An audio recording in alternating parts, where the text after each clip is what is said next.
But when you hear one person on TV say something good about a player, great about a player, you got to think, are they giving you all the information? Like Cam hasn't won a playoff game in 5 years. Right. Like they'll say, the argument yesterday, here was there's a rumor for Panthers, Hunter. Yeah. That the Panthers are thinking of kicking the tires on Ryan Tannehill. Panthers kicking the tire on Ryan Tannehill. And Panthers fans were losing their minds. And my response, Hunter, is Tannehill has won 2 more playoff games than Cam Newton has in the last 5 years. Right. It's been 5 years since Cam Newton last won a playoff game. It's been 5 years since he didn't jump on that fumble, Hunter. 5 years since he hasn't jumped on that fumble.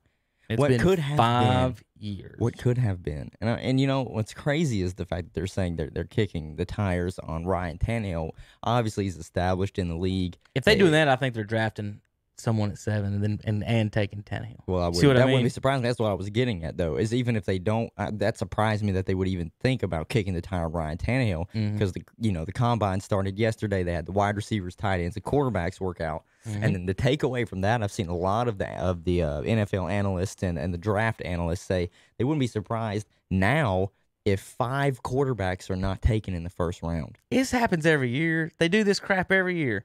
We don't hear about none of these people. No. We don't hear about the rest of them. None of these quarterbacks. You hear about the top 2 or 3 maybe. So far, the only ones they really talk about are the only 2 that did not work out at the combine. They didn't work out at the combine was Joe Burrow and Tua. Sometimes you'll hear Justin Herbert brought up, but even now they're talking about Love out of Utah State, and they're talking about Jacob Eason out of Washington. McShay just belt Mel Kiper $5,000 charity that Love would go over Herbert. Yeah. And Herbert's the one I like of all of them. I haven't seen Justin Love throw the ball. I don't even know if it's that. Is that his name, Justin Love? Yeah, his last name's Love. I'm not sure about his first name. And I've never seen him play. But here's the thing. And we go this whole year talking about all these people. And he led FBS in interceptions. He threw 21. but he could be the next. If your team is Patrick picking, Mahomes. I'm gonna put it this way. We've gotten to the point now, Hunter. Yeah. If your team picks a quarterback in the first round, and it's not the number 1 overall pick, right? I think it's a mistake now. You think it's a mistake?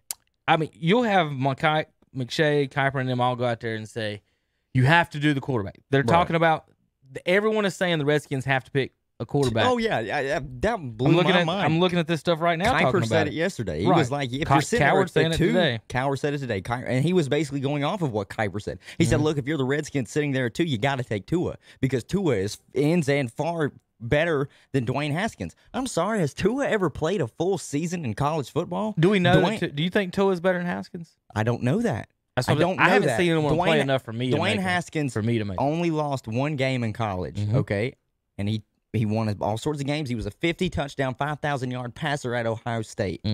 So he had all the talent in the world.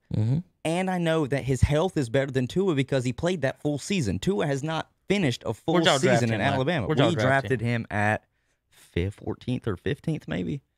I want to say we were right there. But his first round, right? Yeah. Oh, yeah. He was first. So, we traded up for our second first-round pick. So if y'all pick a different quarterback now, you just wasted a starter. Oh, that's why you're bad. That's why teams are bad. Because every time you miss on a 1st through 4th round pick, that's a starter. And Colin brought up today that, well, if you're Washington, just pull what Arizona did. You saw that you had Josh Rosen, but there was a guy coming out the next year that was better than him. And so you wanted to draft him anyways, and you were able to move Josh Rosen and there was a suitor out there ready to take him. I don't know if there would even be a market for Dwayne Haskins. There might be because he's young and someone might be able to mold him into a better quarterback. I personally think we can do that. I did. I replied to the tweet of the video that Colin Coward put that they do like the little segments. They cut them up and put them on Twitter. And I replied to it and I said, look, first of all, Dwayne Haskins was put into a losing situation because even though Dan Snyder loved him, Jay Gruden did not. Right. So they basically did not put in the time to try and make him a better quarterback. How are you getting better when you're running scout team?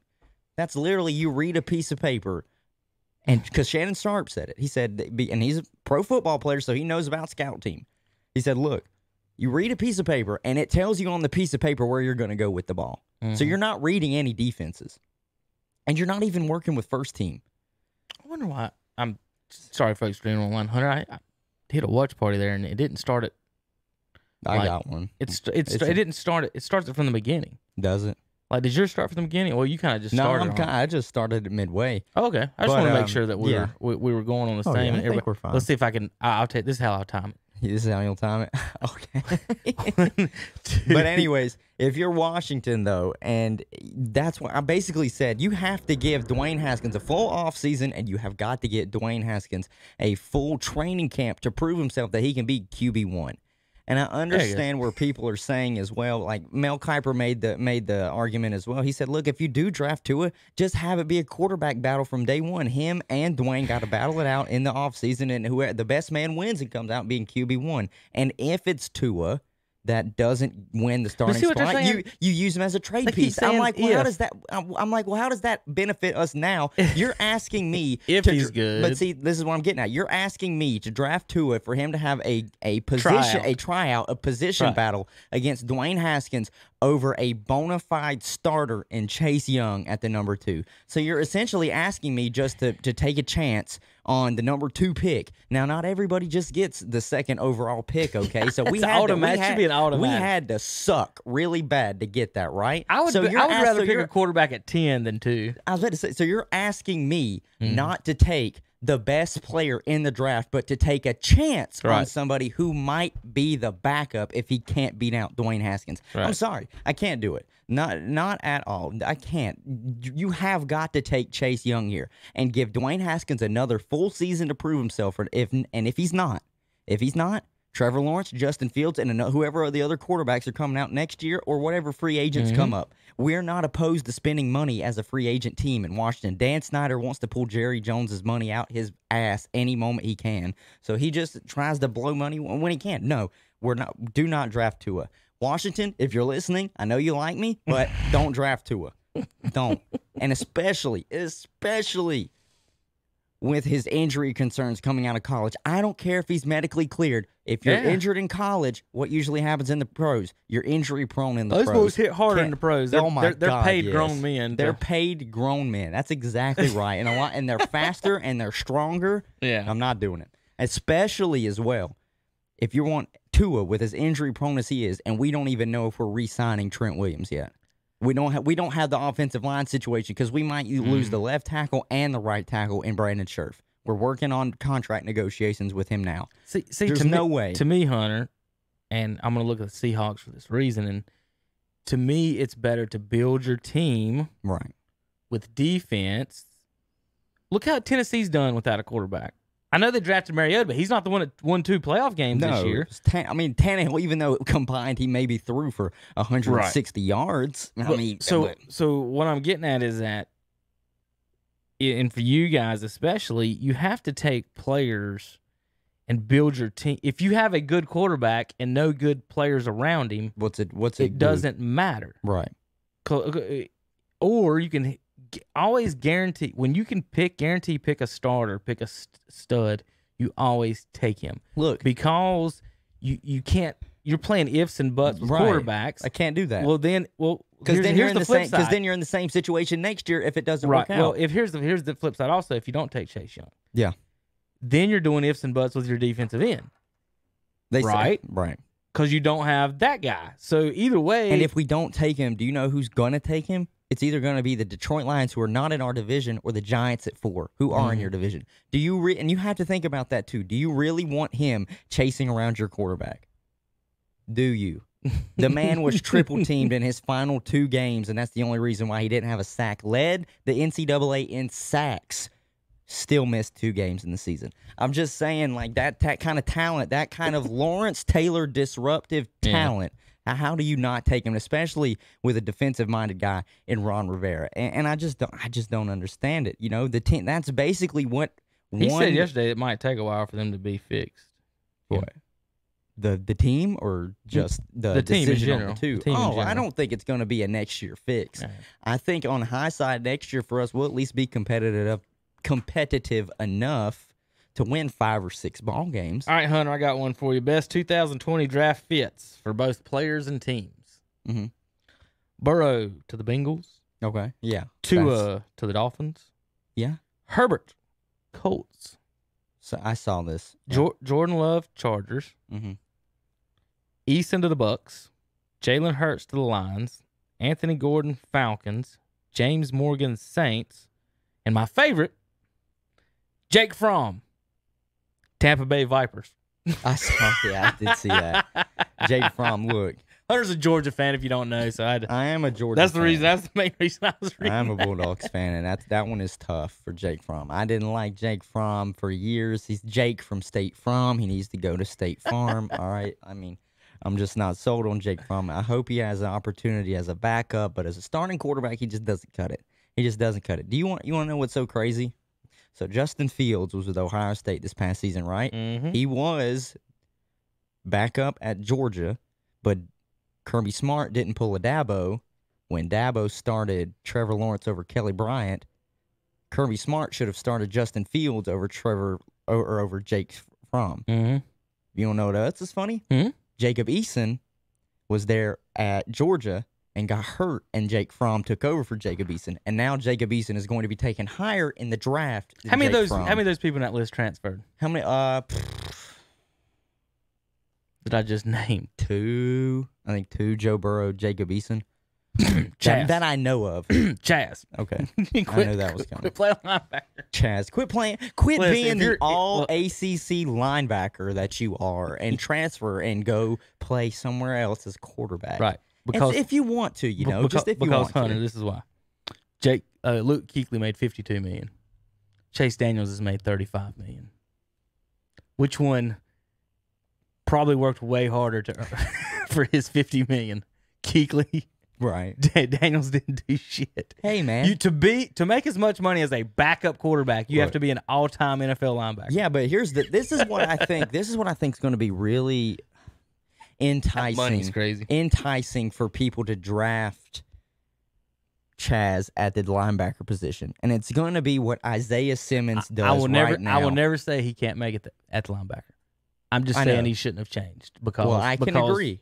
But If because you Lamar think- Jackson could have made it as a wide receiver. Cordell Stewart made it as a wide receiver. Monty Edwards made it as a wide receiver. They didn't even ask Jalen Hurts. Jalen Hurts basically addressed it and said, "Look, I'm Right. a team player first, They don't ask but the I'm a white quarterback." kids that, is what I'm saying. I know, but if you're Chaz, Why didn't the other two quarterbacks in North Carolina change positions? Who?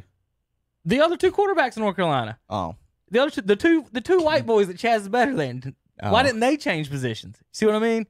now we don't know. Why didn't they play safety and defensive? I don't see the third string quarterback playing Nah, defensive end this year, Hunter. I mean, you're right. He probably ain't big enough to play defensive end. But let me finish about what I'm saying about Chaz. Okay. If Chaz going forward is going to continue at the linebacker position, what would be in his best interest? I think he plays inside linebacker. I don't think he plays outside linebacker. They don't. I think they move him around, sort of. They moved their linebacker. They don't even play positions at Carolina. And this is why. This is why I think it's going to be helpful for him. We know, me and you both know because we saw him in person. Chaz Surratt is probably one of the most freakish athletes we've seen come through the state of North Carolina, especially when he was playing at the quarterback position. What's going to do him a huge favor going forward, especially if he declares for the draft as a linebacker, is what Isaiah Simmons is going to do out of Clemson this year at the Combine. They lined him up at safety, outside linebacker, inside linebacker, defensive end. They lined him up everywhere. So what did that make him? Basically made him a Swiss Army knife. And Isaiah Simmons is an athletic freak. He's bigger and stronger and runs as fast as Tua. I know he does that. He's I bigger know he and does that. stronger and runs just as fast as Tua does. But for him coming out as a defensive player, that's going to make him more valuable. And I think especially if he has another great season this year, like he did last year, I think he could be a first or second round pick. Easy, Chief. No, I'm just dead serious. This is ACC. Isaiah Simmons is ACC. He's just from Clemson. Yeah, that's my point. This is ACC. Like he's just from Clemson. That's all right. So, Kenny Robinson. You ever heard of him? No. All right. He's a prospect in this year's draft. West Virginia this year was where he was. Oh yeah, he's with the Battlehawks. He was ruled academically ineligible. I saw it. Yeah. At West Virginia. His mother had been diagnosed with cancer, So instead of sitting out a year Right. and transferring to another school where he wouldn't be paid then again while his mother battles cancer, who we don't know if she'll even make it to your end of college, Right. decided to play in the NFL, XFL. instead of going to college for another year. Before the draft, before the college this year, he was ranked as the number 2 safety in college. So that's just giving you an idea of the different situations or different reasons for going. He's putting his tape. He's building tape right now. That's what that's all he's doing. Right. I mean, that's and he's playing probably arguably on the best team in the XFL. No, I'm not gonna lie. the value Go Battlehawks. Well, the value of college is changed and is different than people think, and I believe these players are going to see this situation. And we can speak on it now as well because Terry's not watching the show. I know you want to bring it up to him in the morning, but it's the same thing as there's a kicker that instead of going to kick for Clemson and Dabo Swinney has decided to go and play in the MLS. Yep. And that's another thing.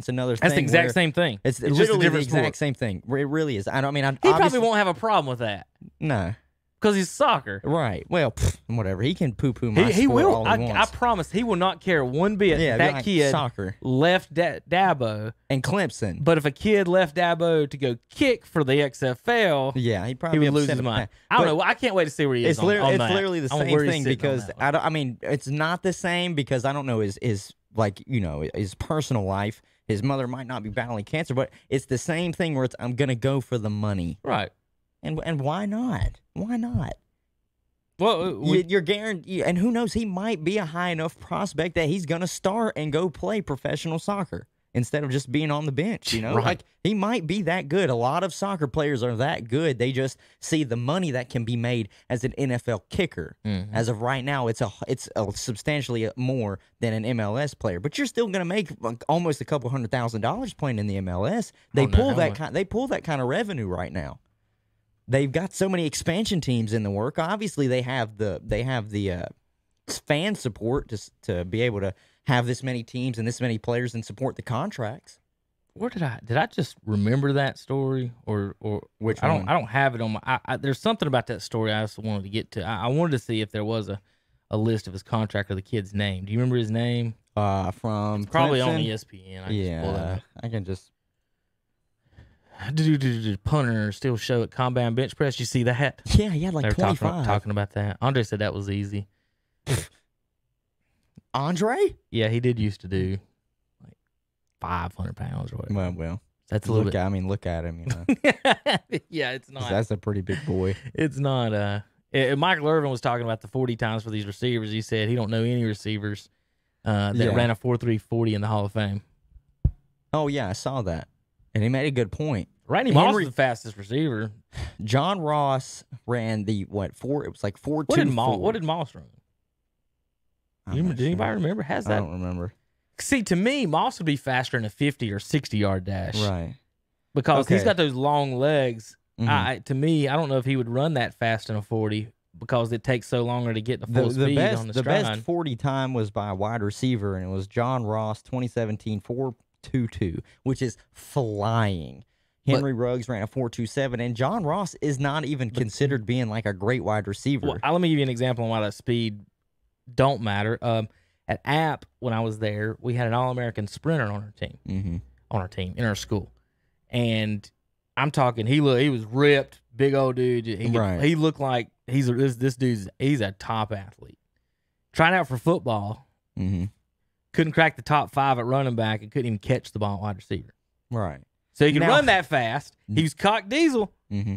He looked like a running back. Looked like give that boy the ball and let him go. Yeah. But he had no feet, no lateral feet. You could push him over, he'd fall down, and he couldn't catch the ball at wide receiver. So, he'd come in the gym working out and stuff, and he'd play pickup ball with us and just dunk on everybody. Now, Henry Ruggs, wide receiver out of Alabama, ran a 4.27 on his 40-yard dash, and he also set the record for the highest vertical jump for somebody that runs a sub 4.3. He had a 42-inch vertical. Okay. That's pretty good, and his broad jump was 131 inches. He's 5'11", about 188 pounds. So he was not the number one receiver at Alabama. That was Jerry Jeudy. He ran a 4.4. Jerry Jeudy, he ran about a 4.4. But do I see Ruggs, because of his speed, getting a look from some team? Oh, absolutely. He might be late first, early second. Look, if I'm a team, this is just such a wide receiver driven class right now. Like, it's not even funny. Listen, those positions that are deep like that, you're going to have teams that are going to be picking early to get the guy they want. Mm-hmm. Then you've got 4 or 5 other think about this. 4 or 5 quarterbacks can go in the first round. Yeah. Let's say 3 wide receivers go, 2 running backs. Let's just be even. There's 10 out of the 30 positions that haven't even picked a defender or a lineman. Yeah. If you're good at quarterback and or running back and or wide receiver, if you're good at those positions like the Browns, like the Cowboys, this is the draft. You make your team better now. Oh, with every other position. While everyone else is busy picking wide receivers, stars, and playmakers, you can pick the best defender, Chase Young, the best linebacker, the best safety, the best corner, the best lineman. You can pick the best. And in fact, Hunter, since you'll be picking those in the first round, you pick another one in the second round. Now you got 2, and this guy's ever sitting here. You guys, like the Redskins, could be sitting there with 2 quarterbacks in the first round the last 2 years. And we could have, and other teams could have, like, and the other guys can have Chase Young that's going to eat any quarterback. Chase Young and Luke Kuechly type of thing. And here's the thing too, as well. Do you want to know what scares me the most though about Henry Ruggs really not being like one of the top tier wide receivers that people are going to go after in the first round? The fact that he could fall far enough to be the final pick in the first round. And do you know who has the final pick in the first round? It's the Kansas City Chiefs. They already have Tyreek Hill and Mecole Hardman, who both run 4.340. They were talking about, letting Watkins go to save money and then drafting a wide receiver. So, dude, if they get Henry Ruggs, then there's no defensive backfield that can keep up with any of these guys. There's none of them.